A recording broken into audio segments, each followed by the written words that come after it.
அன்னை பாத்திமா குழந்தைகள் காப்பகம் இந்த குழந்தைங்களோட நான் வந்து போராடி இவங்களை வந்து நல்லா வளர்த்தி ஆளாக்குற நேரத்தில் ஒரு வயதான தம்பதியர் வந்து 90 வயது மதிக்கத்தக்க ஒரு தம்பதியர்கள் வந்து எங்கிட்ட வந்து அழுதுட்டு, அம்மா மருமகள் பிரச்சனை, மகன் வந்து எங்கே போனான்னு தெரியல, எங்களை வச்சுக்கிறதுக்கு இடம் இல்லைன்ட்டாங்கம்மா, நாங்கள் ரொம்ப கஷ்டப்படுறோம், இந்த ஆசிரமத்தில் வாசலில் கூட நாங்கள் படுத்துக்கிறோம், எங்களுக்கு பாதுகாப்பு இருந்தால் போருமா, எங்களை பார்த்துக்கோ, கடைசியில் நீயே எடுத்து போட்டுருமா அப்படின்னு சொன்னோன்னே எனக்கு ரொம்ப சங்கடமாக போச்சு.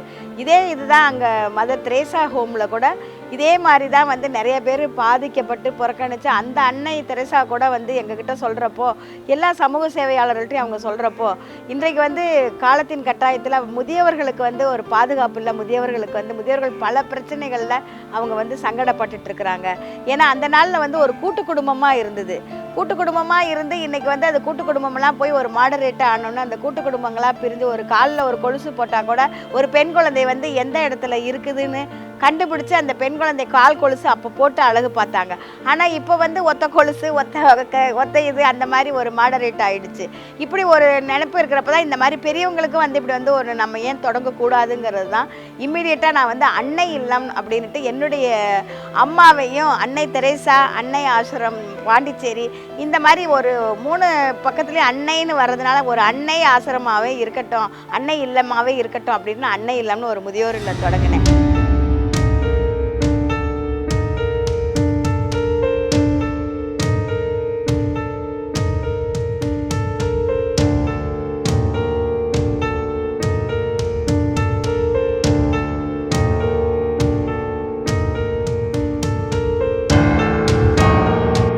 சமீபத்தில் வந்து ஒரு பிடிசியில் வந்து ஒரு பில்டிங் வந்து ஒரு 15 வருஷத்துக்கு முன்னாடி விழுந்து ஆதிலட்சுமி என்ற ஒரு அம்மையார் வந்து அந்த பில்டிங்க்கு அடியிலேயே வந்து இருந்தாங்க. அவங்கள பார்த்தாக்கா அவங்க அந்த பில்டிங் அந்த ரொம்ப ஒரு கருமையாகவும் அந்த அம்மாவும் எது வந்துங்கிறது எங்களுக்கு அடையாளம் தெரியாமல் அந்த அம்மையாரை நாங்கள் தூக்கிட்டு வந்து அன்னை இல்லத்தில் வச்சு அதை பராமரித்து அவங்களுக்கு வேண்டிய முதல் உதவிகளெல்லாம் செஞ்சு ஒரு மருத்துவமனை மயிலாப்பூரில் எங்களுக்கு வந்து பிரபலமாக ஒரு இசபெல் ஆஸ்பத்திரி அந்த மருத்துவமனை எங்களுக்கு வந்து ஃபுல் சப்போர்ட் எங்களுக்கு வந்து இலவசமாகவே வந்து எங்களுக்கு பார்த்து உதவி செய்கின்றது. இந்த முதியோர்களை வந்து அவங்களுக்கு அந்த ஆஸ்பத்திரியில் எந்த ஒன்றும் அப்போல்லாம் வந்து ரொம்ப சீரியஸ் கேசஸ் தான், எல்லாம் பெட் ரீடராக இருப்பாங்க. அந்த பெட் ரீடர்களெல்லாம் வந்து அப்படியே போட்டு போவாங்க.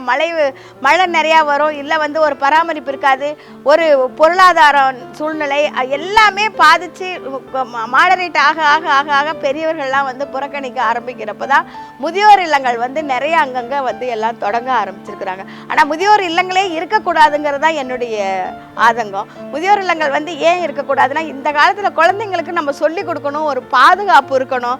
பிள்ளைங்களுக்கு பாதுகாப்பு வந்து முதியவர்கள் தான் ஒரு பாட்டாவோ ஒரு பழமொழியாகவோ ஒரு கதையாகவோ சொல்லி அந்த குழந்தைங்களை வழி நடத்துவாங்க. ஆனால் இப்போ வந்து ஒரு போஸ்ட் ஆஃபீஸுக்கு ஒரு வீட்டை பார்த்துக்கோ, வீட்டை கட்டுறாங்க அப்படின்னு நம்ம வந்து வேலைக்காரர்களாக அவங்கள நம்ம வழி நடத்தாமல் முதியோர்களை அன்போட பொறுமையோட சகிப்புத்தன்மையோட நம்ம பார்த்துக்கிட்டு அந்த முதியோர்கள் வந்து நம்மக்கிட்ட கட்டாயம் இருப்பாங்க. நம்மக்கிட்ட அன்பு தான் முக்கியம். முன்னெல்லாம் வந்து பாட்டிங்களுக்கு வந்து படிக்காமல் இருந்ததுனால சில பாட்டிங்க வந்து நல்ல ஒரு இதாக இருப்பாங்க, சில பாட்டிங்க வந்து ரோடு சாலை வசதிகளில் இருந்ததுனால அன்பார்லிமெண்ட்டாக வேர்ட்ஸ் எல்லாம் பேசுவாங்க. அதெல்லாம் பேசக்கூடாதுன்னு அவங்கக்கிட்ட சொல்லி பக்கத்தில் இருந்து சொல்லி இன்றைக்கி வந்து சிட்டியில் இருக்கிற கம்யூனிட்டி ப்ராஜெக்ட்டுக்காக அத்தனை கல்லூரிகள்லேருந்து இங்கே வர்றாங்க. வந்து அந்த பிள்ளைங்கள்ட்ட வந்து 4 மணி நேரம் 36 மணி நேரம் 40 மணி நேரம்னு ஒரு ப்ராஜெக்ட் ஒர்க் பண்ணுறாங்க. அந்த குழந்தைங்கள்லாம் கல்லூரி குழந்தைகள்லாம் இங்கே வந்து கல்லூரி மாணவிகள்லாம் இங்கே வந்து அந்த ப்ராஜெக்ட் ஹெல்ப் அவங்க எடுக்கிறப்போ நாங்கள் வந்து அவங்களுக்கு ஒரு சான்றிதழ் கொடுக்குறோம். அந்த சான்றிதழை பெற்றுட்டு ரொம்ப சந்தோஷமாக போவாங்க. அப்போ இந்த பெரியவங்க இன்றைக்கி வீட்டில் எப்படி வச்சு பராமரிக்கணுங்கிறத அந்த கல்லூரி மாணவிகளுக்கு நாங்கள் வந்து ஒரு அவேர்னஸ் கொடுக்குறோம். அந்த அவேர்னஸை வந்து அவங்க எடுத்துகிட்டு போகிறப்போ ரொம்ப சந்தோஷமாக வர்றப்போ வந்து அவங்க ஒரு இதாக வரப்போ நாளைக்கு நம்ம பாட்டியை வந்து பத்திரமா பார்த்துக்கணும், தாயாரை நம்ம பத்திரமா வச்சுக்கணும் அப்படிங்கிற ஒரு சூழ்நிலையில் அவங்க வந்து அந்த எண்ணத்தோடு அவங்க போகிறப்போ எனக்கு அதில் கிடைக்கிற ஒரு மகிழ்ச்சியே ஒரு பெரிய மகிழ்ச்சி.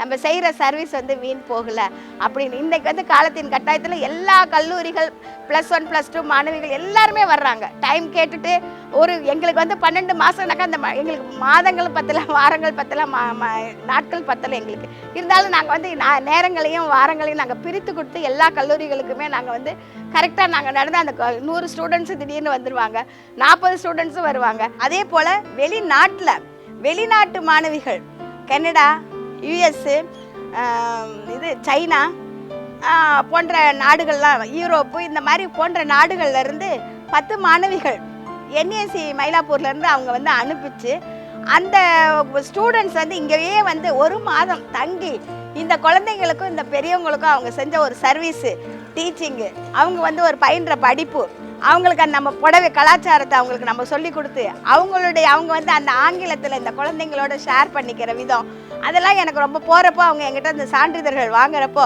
ஃபைனல் டே அவங்க அழுதுட்டு போய் நல்லா இந்தியாவில் தமிழ்நாட்டில் நல்ல ஒரு ஆர்ஃபனேஜ் பர்ஃபெக்டாக வந்து நல்லா நடத்துறீங்கிற அந்த ஒரு உறுதிமொழியோடு அவங்க போனது எனக்கு ரொம்ப சந்தோஷமாக இருந்துச்சு.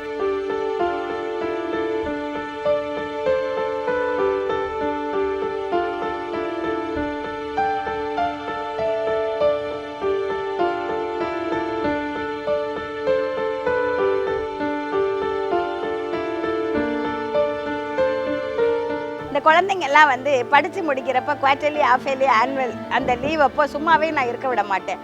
இவங்களுக்கு வந்து ஒரு dance teacher, music teacher, karate class எல்லாமே இவங்களுக்கான வந்து இதெல்லாம் நான் வந்து எல்லாமே ஏற்பாடு பண்ணி அவங்களுக்கு வந்து ஒரு எங்களால் யார் இங்கே வந்து உதவியாளர்கள் வராங்களோ அவங்ககிட்டலாம் நாங்கள் வந்து ஸ்பான்சர் பிடிச்சி இந்த டீச்சருக்கு இவ்வளவு சேலரி ஆகுது, நீங்கள் தயவுசெய்து இதை ஏற்றுக்கிட்டால் ஒரு 10 குழந்தைங்க வந்து ஒரு வாழ்க்கையில் முன்னேறும் அப்படின்னு சொல்லிட்டு நீங்கள் டைரெக்டாக நீங்கள் வந்து அவங்களுக்கு சம்பளத்தை அனுப்பலாம் அப்படின்னு சொல்லிட்டு நாங்கள் அந்த மாதிரிலாம் நான் கேட்டு அவங்களுக்கு வந்து அந்த கல்வி தரத்தை உயர்த்துறதுக்கான கலாச்சாரம் எல்லா இதுவும் அவங்க வந்து அந்த ஹேண்ட் ஒர்க்ஸ் எல்லாம் கூட அந்த லீவு நாளில் வந்து கற்றுக்குவாங்க. அந்த சேர் பின்னுறது, அந்த கம்மல்லாம் வந்து அந்த பிளாஸ்டிக்கில் வந்து கம்மல்லாம் போடுறது, அதெல்லாம் ரொம்ப நல்லா சூப்பராக என் பிள்ளைங்க எல்லாம் நல்லா பண்ணுவாங்க.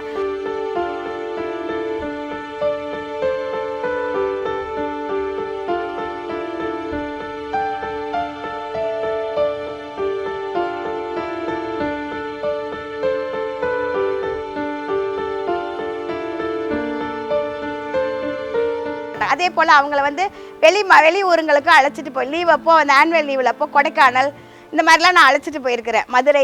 மதுரை கொடைக்கானல், வேளாங்கண்ணி இந்த மாதிரிலாம் நான் அழைச்சிட்டு போய் அவங்கள வந்து சந்தோஷப்படுத்தியிருக்கிறேன். அவங்க வந்து அதை பற்றி ஒரு ப்ராஜெக்டை எழுத சொல்லி என்கிட்ட கொடுத்து அதையும் நான் வந்து ISO ஃபைல் பண்ணிகிட்ருப்பேன். நான் 8 வருஷம் ஆச்சு. நான் வந்து 8 வருஷமாக நல்லா தான் இருக்கிறேன். ஒன்றும் எனக்கு குறைகிற கிடையாது. வீட்டிலனா வீட்டில் குறைன்னு சொல்லிட்டு தான் இங்கே வந்து ஓமில் சேர்ந்தேன். நான் யாரும் நம்மளை கவனிக்கலை, செய்யலை, கொள்ளலை. வந்தவங்க சரி கிடையாது, பிள்ளைங்க சரியாக இருந்தால் கூட வந்தவங்க சரி கிடையாது.